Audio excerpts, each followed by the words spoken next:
시황의 중요성을 전해드리는 돈다방 미쓰리 11월 6일 월요일 방송 시작하겠습니다.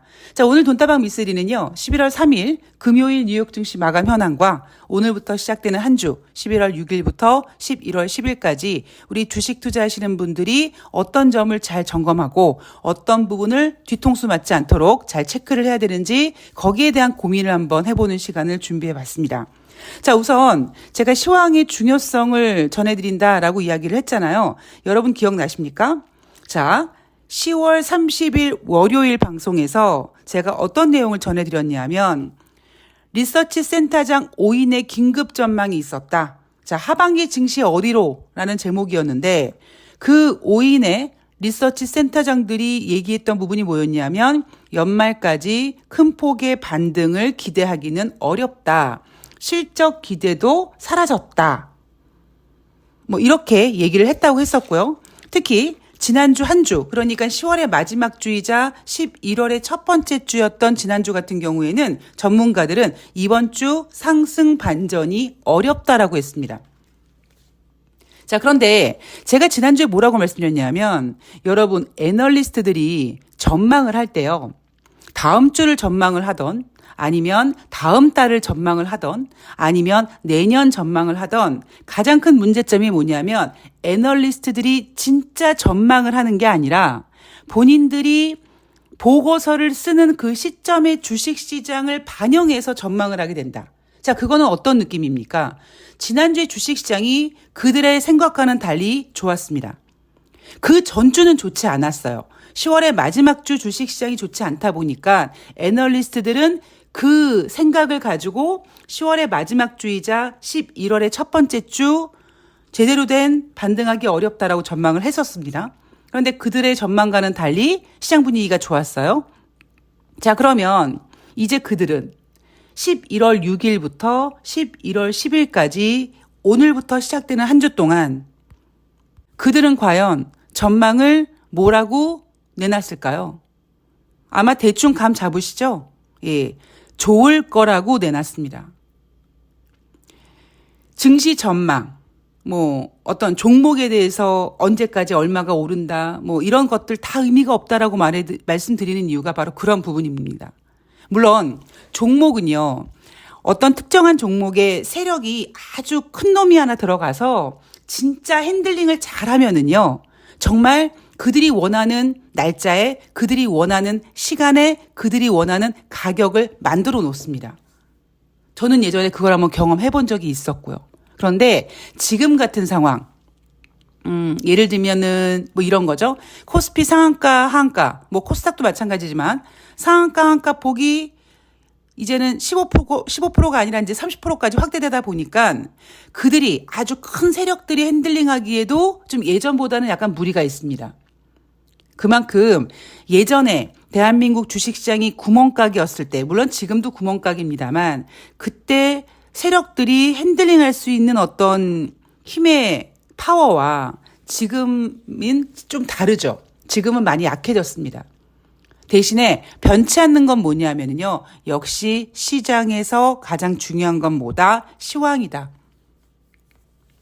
미쓰리가 이러면 어떤 종목을 추천해 놓고 그 종목을 추천했을 때 시황이 어떻게 될 거고 어떻게 될 거고 쭉 그림을 그려가고 있는데 종목은 예정대로 잘 올라가지 않는다고 칩시다. 그러면 대신에 전 뭘 보냐면 이 종목이 시황과는 약간 반대로 가는 종목인지 아니면 시황을 따라가는 종목인지를 제가 보고 그 종목을 제시하지 않았겠습니까? 그랬을 때 왜 이 종목이 이렇게 더디게 움직이지? 라는 부분에 있어서 그 종목 자체의 문제라기보다는 어떤 시황에 관련된 문제. 그러면 앞으로 시황이 어떻게 될지를 그려간다면 그 종목이 단지 미쓰리 종목뿐만 아니라 여러분들이 시황을 알게 된다면 여러분들이 지금 물려있던 아니면 수익이 나있던 그런 종목들의 어떤 매도 타이밍 아니면 추가 매수 타이밍, 종목 교체 타이밍 다 잡을 수 있는 거죠.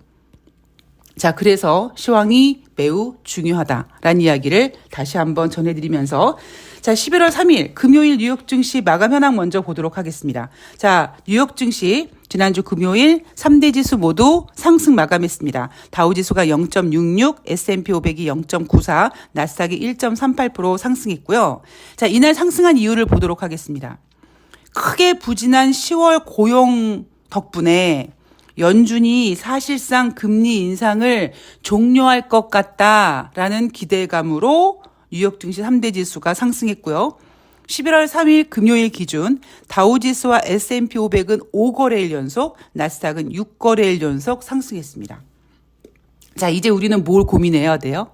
인생이나 주식이나 한쪽 방향으로만 가는 게 없다. 자, 재밌는 얘기 하나 해드릴게요. 다우지수와 나스닥 같은 경우는 5거래일, 6거래일 이렇게 상승했다고 하잖아요. 그러면 이번 주 11월 6일부터 11월 10일까지 오늘부터 시작되는 한 주 동안 뉴욕 증시가 계속 연속 내리대고 상승해서 11월 10일 금요일 뉴욕 증시 상승 마감으로 딱 끝나서 여러분 역사적으로 다우지수와 S&P와 나스닥이 사상 처음으로 10거래일 연속 상승했습니다. 이게 가능할까요? 안 된다라는 거죠. 제가 늘 여러분들께 부탁드리는 게 뭡니까? 여러분들이 주식시장을 매매할 때 어떻게 봐야 된다? 마치 올림푸스 신전에 구름 위에 있는 신들처럼 이렇게 내려다봐야 된다. 지금 주식시장이 좋다고, 지난주에 주식시장이 안 좋을 거라 그랬는데 막상 정작 좋으니까 기대하지 않았던 부분에 대해서 기대를 하게 되니까 이때 또 정신줄을 살짝 놓을 수 있거든요. 그러니까 이럴 때일수록 정신 바짝 차리고 주식은요, 여러분, 항상 앞서가야 됩니다. 그게 반 걸음이든 한 걸음이든 두 걸음이든 앞서가야 됩니다. 지금 일반 투자자들, 일반 허접한 전문가들이 여러분 주식시장 올랐어요. 앞으로 더 갈 거예요. 라고 막 흥분하고 있는 동안에 돈다방 미쓰리 청취하시는 분들은 난 이미 올라갈 줄 알았어. 그런데 그게 계속 갈 수 있을까? 자, 그렇다면 뭐 조정이든 뭔들 하겠지. 그러면 과연 어떠한 이슈로 조정의 빌미를 삼을까? 이거를 고민하는 것이 진정한 지혜로운 투자자들이 해야 될 일입니다. 자, 그리고 또 하나. 여러분, 고용이 엄청 안 좋아서 이게 환호할 일입니까? 자, 경제지표 체크해 볼게요. 10월 달 노동부의 고용 보고서를요, 꿈의 보고서라는 허공에 삽질하는 소리하고 앉아 있습니다. 왜냐? 10월 달 비농업 부분 고용이요, 전월 대비 15만 명 증가했다고 합니다. 예상치는 17만 명 증가를 예상했었고요. 그리고 12개월 월 평균 고용이 25만 8천 명인데 이것보다도 한참 미치지 못했습니다. 게다가 8월 달 고용은요, 기존에는 22만 7천 명 증가했습니다. 야, 투자자들이여 환호해라. 미국 고용 좋다. 대한민국 미쓰리가 너 미국 고용 안 좋다고 얘기했지. 그리고 미국 고용 좋은 이유가 경제가 안 좋아지니까 미국 국민들이 적극적으로 취업을 해서 그렇다며? 아니야, 이렇게 미국 고용 좋아라고 떠들던 그들이 아주 조용히 8월 달 고용 22만 7천 명 증가해서 16만 5천 명 증가로 하향 조정합니다. 9월 달 고용도 마찬가지로 33만 6천 명이었어요 라고 엄청나게 흥분했었죠. 여러분 한 달 전에 기억나시죠? 예상치가 18만 명이었었습니다. 그런데 30만 명이야! 막 엄청나게 환호했었습니다. 그런데 재밌었던 건 뭐냐면 33만 명 증가했는데 그때 실업률은 0.1% 올라갔었거든요. 그런데 실업률 따위는 의미 없고 예상치 18만 명인데 33만 명 나왔어. 미국 경제 너무 좋아. 미국 고용 최고야. 이랬던 그들이 아주 조용히 8월 달 고용도 하향 조정했고요. 9월 달 고용도 33만 6천 명 증가해서 29만 7천 명 증가로 하향 조정했습니다. 냉정하게 저는요, 이 29만 7천 명이든 16만 5천 명이든 좀 더 뻥튀기 되어 있다라고 생각을 합니다. 왜냐하면 경제 지표는요, 조작질이 가능하고 일명 수정이라는 빌미로 언제든지 바꿀 수 있거든요. 만약에 여러분 9월 달에 8월 고용지표가 발표가 됐는데 그때 예상치가 19만 명 정도 됐었을 거예요. 그런데 만약에 이번에 수정한 지표 16만 5천 명 증가했습니다라고 발표를 했다면 어땠을 것 같습니까? 물론 미국 연준은 9월 달에 금리를 동결했습니다. 동결할 수밖에 없었어요. 왜냐하면 연준은 알고 있습니다. 지금 미국 경제 지표가 좋지 않다라는 걸 알고 있어요. 그런데 시장은 오히려 9월 달 고용 지표, 그러니까 9월 달에 발표하는 8월 달 고용 지표를 예상보다 훨씬 부풀린 22만 7천 명 증가라고 해놓고는 미국 경제가 여전히 견고하다라고 개구라를 친 거죠. 자, 경제 지표는요, 여러분 너무 수치에 몰입되지 말고 일단 흐름이고요. 그리고 그것조차도 사람이 하는 일이기 때문에 언제든지 수정이 가능하고 특히 그 수정이라는 이유로 미국 경제를 잘 포장할 수 있게끔 조작질이 가능하다라는 거를 여러분 머릿속에 각인하시고 경제 지표를 읽으시기 바랍니다. 언제까지 경제 TV 보면 전문가들 나와서 앵커들이 미국 고용지표 발표됐는데 뭐 예상보다 좋았고요. 뭐 이렇게 그 수치에 몰입돼서 정신줄을 놓으시겠습니까? 그러면 안 된다고요. 자, 10월 달 실업률 3.9%까지 올라왔습니다. 2022년 1월 이후에 최고예요. 그리고 9월 달에 3.8이었는데 예상치도 3.8이었는데 예상보다도 실업률이 높아졌습니다. 자, 10월 달 고용 지표를 꿈의 보고서다. 왜? 아니, 10월 고용 지표가 안 좋아서 연준이 이제 12월 달에도 금리 인상을 못할 것 같아. 금리 인상을 못한다는 얘기는 금리 동결을 한다는 얘기고 금리 동결은 증시의 호재니까 뉴욕 증시 와! 라고 하지만 여러분 기억나시죠? 그동안 미쓰리가 그렇게 길게는 15개월, 뭐 짧게는 7, 8개월 전부터 미국 경제 지표는 정점을 찍고 우하향 곡선을 그리고 있습니다라고 노래를 부를 때 미국이 가장 많이 주장했던 게 뭡니까? 웃기지 마. 우리 아직 고용은 좋아. 이거였습니다. 그런데 이제 그 고용조차도 부진합니다. 마치 지금 저는 어떤 느낌이 드냐면 지금 주식시장이요. 2018년 연말 같은 그림이 그려져요. 물론 그때와 지금과 어떤 유동성의 사이즈는 상당히 차이가 있습니다만 그때도 마찬가지로 2018년도 연준이 4번의 금리 인상을 하고 2019년도 금리 인상을 예상했지만 2019년 금리 인상을 못했죠. 미쓰리가 금리 인상을 못한다고 금리를 인하할 거라고 얘기했던 바로 그 근거가 이런 모습이었습니다. 경제 지표는 이미 부진해지고 있었는데 고용이 좋다라고 했습니다만 고용은 계속 수정이 되어 왔고요. 그래서 연준은 결국 2019년 금리를 인하하죠. 그런데 저는 올해 같은 경우에는 사실 그때는요.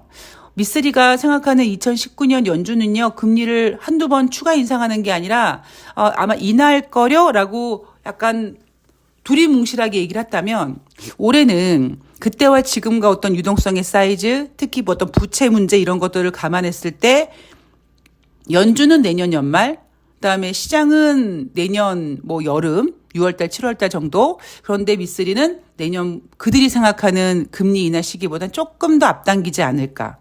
미국은 여전히 꼿꼿하게 미국 경제 좋아라고 할지 모르겠습니다만 어디선가 미국 금리를 인하할 수밖에 없는 그 무언가가 한번 발생되는 일이 생기지 않을까. 그게 1월 달이 될지 2월 달이 될지는 모르겠습니다만 어쨌든 미쓰리 생각은 연준이나 시장에서 생각하고 있는 금리 인하 일정이 조금 더 앞당길 수 있다라고 보고 있습니다. 물론 그게 그렇게 좋은 건 아니에요. 다시 말씀드리지만 금리를 인하할 수밖에 없는 어떠한 뭔가가 터진다라는 얘기일 가능성이 크거든요.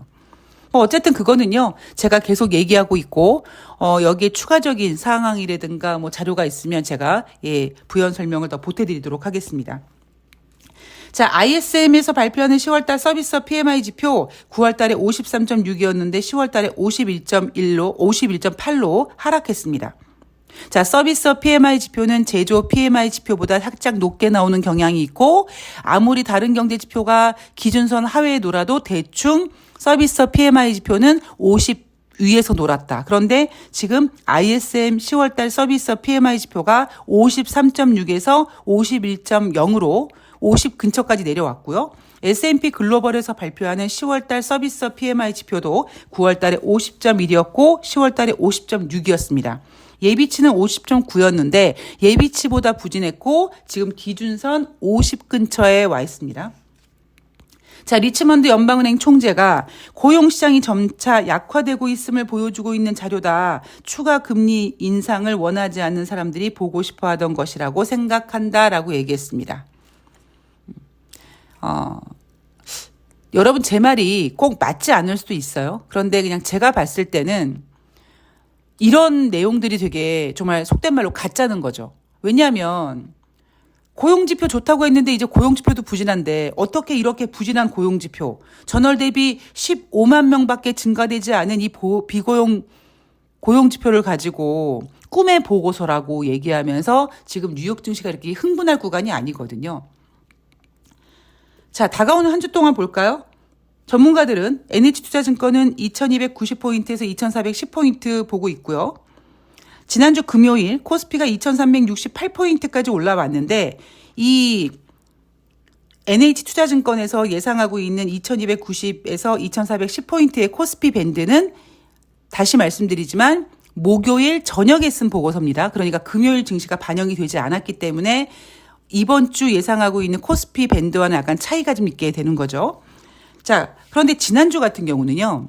기관이 혼자서 8,694억 원 순매수, 개인은 8,369억 원 매도, 외국인 2,467억 원 매도했습니다. 여전히 외국인 매도하고 있어요.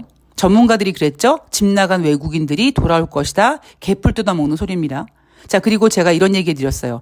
2,300포인트가 깨지면 기관들의 로스커 물량이 나오기 때문에 기관들이랑, 물론 개인도 마찬가지입니다만 기관들은 2,300포인트를 지키려고 한다. 그래서 지난주에 2,368포인트까지 올라왔던 가장 큰 힘이 누구 덕분입니까? 기관 덕분인 거죠. 그게 진짜 주식시장이 막 좋아서 악재가 없어서 이제는 가자 해서 기관들이 매수한 게 아니라 걔네들이 지켜야 될 선이 있는 겁니다. 그래서 악착같이 지키는 거죠. 마치 개인 투자자들이 2,600을 악착같이 지키고 2,500을 악착같이 지키고 2,400을 목숨 걸고 지키는 것처럼 2,300포인트는 개인뿐만 아니라 기관들도 지켜야 될 포인트거든요. 자, 이번 주 이슈는요. 4분기 미국채 발행 계획이 있다고 하는데 이것도 전문가들 전망보다 좀 작은 규모다. 이것도 뭔가 안도하는 분위기. 그리고 3분기 실적 눈여겨봐야 된다. 뭘 눈여겨봅니까? 눈여겨볼 거 없어요. 물론 업종별로는 약간 종목별로는 개인적인 종목 플레이가 될 수 있을지 모르겠습니다만 전반적으로 뉴욕 증시나 대한민국 주식시장이나 실적이 좋다고 얘기할 수 없습니다. 자, 전문가들은요. 7일 미국 10월달 컨퍼런스 보드에서 발표하는 고용 동향 지수에 주목해야 된다고 하는데 저는 이거 그닥 의미 없습니다. 이미 비농업 고용 부분 이렇게 부진했고요. ADP 민간 고용표도 부진했고요. 실업률도 지금 상승하고 있고, 여기서 이제 만약에 어떤 좀 경제가 안 좋다라고 인식이 되면은 갑자기 주간 신규 실업수당 선고 건수가 확 늘어날 수 있겠지만 7일 날 발표되는 고용 동향 지수 주목한다. 글쎄요. 저는 오히려 이번 주는요. 지수가 빠진다 오른다 이렇게 하기보다는 아까 말씀드렸듯이 지금 다우지수와 S&P 500이 5거래일 상승했고 나스닥이 6거래일 상승했는데 이번 주도 연속 5일 동안 계속 상승할 수 있느냐. 그건 아니라는 거죠. 제가 옛날에 여러분 그런 얘기 해드린 적 있을 겁니다. 하한가를 7번 치잖아요. 점화를 7번 치잖아요. 그러면 한 번은 풀립니다. 그런 식으로 계속 열을 이렇게 가는 게 없어요. 그러니까 이번 주 뉴욕 증시 같은 경우에는 지난주 너무 뜨거웠으니까 이번 주 뉴욕 증시는 어느 정도 좀 열을 식혀갈 거예요. 그런데 그게 고용 동향 지수라기보다는 이번 주 드디어 이제 연준이 입에 잠긴 자물쇠를 푸른 시간 아닙니까? 블랙아웃 기간이 이제 끝났잖아요. 그러니까 이번 주에 제롬 파월 연준 의장을 비롯해서 많은 연준 위원들의 발언이 이어지는데 아마 연준 위원들의 발언들이 긴장하지 마. 우리 금리 동결 12월 달은 할 수 있을지 모르겠는데 지표 조금 더 볼 거고 그리고 금리나 니네가 생각하는 만큼 뭐 내년 여름에 하지 않을 거야 이런 식으로 뭔가 시장을 긴장시키는 발언할 가능성이 있고요. 물론 배경은 미국 경제가 좋다라는 거를 깔겠죠. 이번 주에는요, 소비자 물가지표가 발표가 되지 않아요. 그러니까 연준 의원들의 발언이 조금 더 경제 지표를 보겠다. 왜냐하면 12월 달 중순에 FOMC 회의가 있는데, 그러면 11월 달에 발표되는 10월 달 소비자 물가지표, 12월에 발표되는 11월 달 소비자 물가지표를 확인하게 되고 고용지표도 확인해야 되거든요. 그러니까 연준이 아까 신중한 그 모드를 취할 가능성이 높습니다. 그래서 저는 11월 미시간대 소비자 태도 지수가 중요하다라기보다는 그냥 이번 주는 지난주에 너무 뜨거웠으니까 연준 의원들이 굉장히 신중한 발언. 야, 이씨, 우리 이제 금리 인상 안 할 거야. 이제 금리 동결할 거야. 축배를 올려라. 이런 건 아니고요. 조금 더 신중하게. 왜냐하면 여러분 냉정하게 생각해 보세요. 11월 3일 날 발표된 고용지표. 이게 꿈의 보고서가 아니라 굉장히 걱정스러운 고용지표입니다. 왜냐하면 미국은 그동안 고용이 좋았다. 다른 경제지표 다 개무시하고 고용만 좋았다라고 계속 외쳐왔었거든요. 그런데 이 고용조차도 마지막 ip세 같은 그 고용조차도 이제 부진한 상태에서 지금 여러분 잊어버리시면 안 돼요. 인플레이션, 소비자 물가지표 지금 떨어지지 않고 있어요. 3.0에서 지금 3.2, 3.6 이렇게 올라가고 있습니다. 물론 다음 주에 이제 발표되는 소비자 물가 지표는 국제 유가도 이제 반영이 되고 해서 어느 정도 안도가 될지 모르겠습니다만 문제는 근원이냐 아니냐 어디에 포커스를 맞춰 놨는지 그리고 문제는 여전히 인플레이션은 연준이 원하는 만큼 꺾이지 않고 있다라는 겁니다. 고용지표가 부진하다라고 흥분할 이유는 아예 없는 거예요. 점점 전문가들이 또 쓰잘데없는 골디락스 타령을 하고 있는데요. 그 골디락스도요. 2019년과 똑같습니다. 2019년 초에도요.